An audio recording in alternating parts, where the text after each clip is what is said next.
जीजी मी काय म्हणते, आपण बाकी सगळी तयारी करूया, फक्त पोहे नको भिजत घालायला. ते काय अगदीच 5 मिनिटात भिजतील.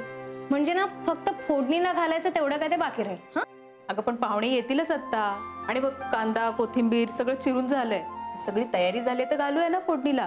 तोपर्यंत पाहुणे येतील, आणि काय थोडं पुढे मागे झालं तर गरम करता येतीलच की. ते पोहे सारखे गरम केले ना की सगळी मजा जाते पोह्यातली. आपण की नाही अगदी पहिल्या वाफेचे पोहे देऊया सगळ्यांना. लिंबू आपण पोह्याबरोबर वेगळे देऊयात का? का सगळ्या पोह्यांवरच टाकूयात? प्लेटमध्येच देऊया ना. म्हणजे कसं, ज्यांना आवडतायत ते घेतील, नको ते बाजूला ठेवतील. तर सगळ्यांनाच पोह्यांवर लिंबू चालतं असं नाहीये ना. बरं ठीक आहे, तसं करूया. तुम्ही दोघी रागावलात का माझ्यावर? नाही हो, अजिबात नाही. असं का वाटलं तुला? नाही म्हणजे तुम्ही सगळं तुमच्यातच ठरवताय ना. मला कोणी काही विचारतच नाहीये. अहो वहिनी, असं काहीच नाहीये. तुम्ही सगळं ते बाहेरचं बघत होतात ना म्हणून. काहीतरीच काय कोमल, आम्ही असं का करू? कारण मी सांगितलं ना सुनील बद्दल सगळं म्हणून. वहिनी, तुम्ही काय दुष्टपणा म्हणून म्हणालात का तसं? तुमचा हेतू चांगलाच होता की. तुमच्या जागी जर मी असते आणि मला जर असं काही कळलं असतं ना, तर मीही हेच केलं असतं. तुला पण असंच वाटतं ना ग? खरंच. पण तू आधी म्हणाली होतीस की तो मुलगा चांगला आहे, मग अचानक काय झालं? मला नंतर कळलं ना ते सगळं. आता जाऊ दे ना, सोडात. आता ती दोघे एकमेकांना पसंत पडव आणि सगळं जुळून येऊ दे म्हणजे झालं. मला पण असंच वाटतं बाई. देव करो आणि तू म्हणतेस तसंच हो. वहिनी, आता तुम्ही सांगा, पोहे फोडणीला टाकायचे की नाही? आता ना आपण सगळं मतदान पद्धतीने करूया. दोघींना जे वाटेल ते करायचं, पण मग तिसरीने वाईट नाही वाटून घ्यायचं. अगं पण पाहुणे आले तर सगळे बाहेर जातील ना, सगळ्यांची घाई उडेल. मग पोहे कोण फोडणीला घालणार? मी करेन की. का? तुला बाहेर यायचं नाहीये? मग नंतर म्हणशील मला नवरदेवाचा चेहराच बघता आला नाही म्हणून. अहो मी पाहिलंय त्याला. मग ठीक आहे, मग पोहे आपण नंतरच फोडणीला घालू. सॉरी हा जीजी.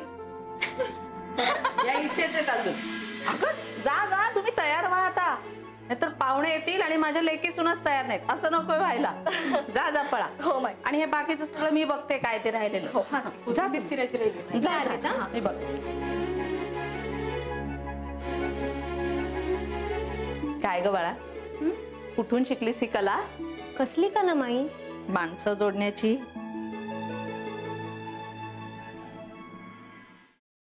Paneer mushroom stick with barbecue sauce करण्यासाठी लागणारे साहित्य: किसलेलं गाजर, उकडलेला बटाटा, पनीर, तांदूळाचं पीठ, रवा, मटार, मशरूम, कोबी, मीठ, मिरची, कोथिंबीर आणि बार्बेक्यू सॉस. कृती: प्रथम एका बाउलमध्ये किसलेलं गाजर, उकडलेला बटाटा, कुस्करलेलं पनीर, मटार, मशरूम, हिरवी मिरची, कोथिंबीर, कोबी, मीठ आणि तांदूळाचं पीठ घालून सर्व एकजीव करून घ्यावं. तयार मिश्रणाच्या स्टिक बनवून रव्यामध्ये घोळवून गरम तेलात तळून घ्याव्यात आणि सर्व्ह कराव्यात.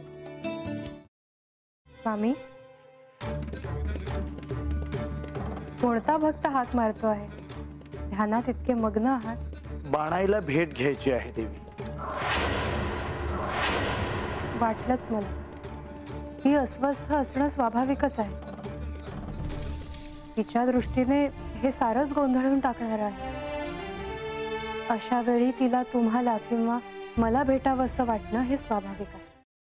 नमस्ते अंकल जी, वो हमें आपसे. कशा करता आलेस तू इथे? विकीची चाळी करायला?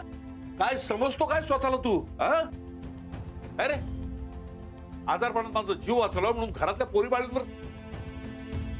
अरे कुठून कुठून येता तुम्ही, नाही ते उद्योग धंदे करता इथं. खपवून घेणार नाही मी सांगतो तुला. मी फार वाईट माणूस आहे, लक्षात ठेव. पोलिसात देणार होतो तुला. केवळ विकी आडवा आला म्हणून लक्षात ठेवलं, ते इथून दिंड काढणार होतो तुझी मी. मामा, आता आपण काहीच करू शकत नाही.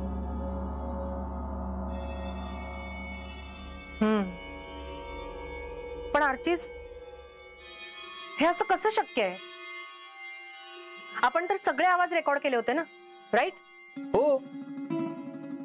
मग हे असे कोणते आवाज रेकॉर्ड झाले जे आपल्याला ऐकूच आले नाहीत?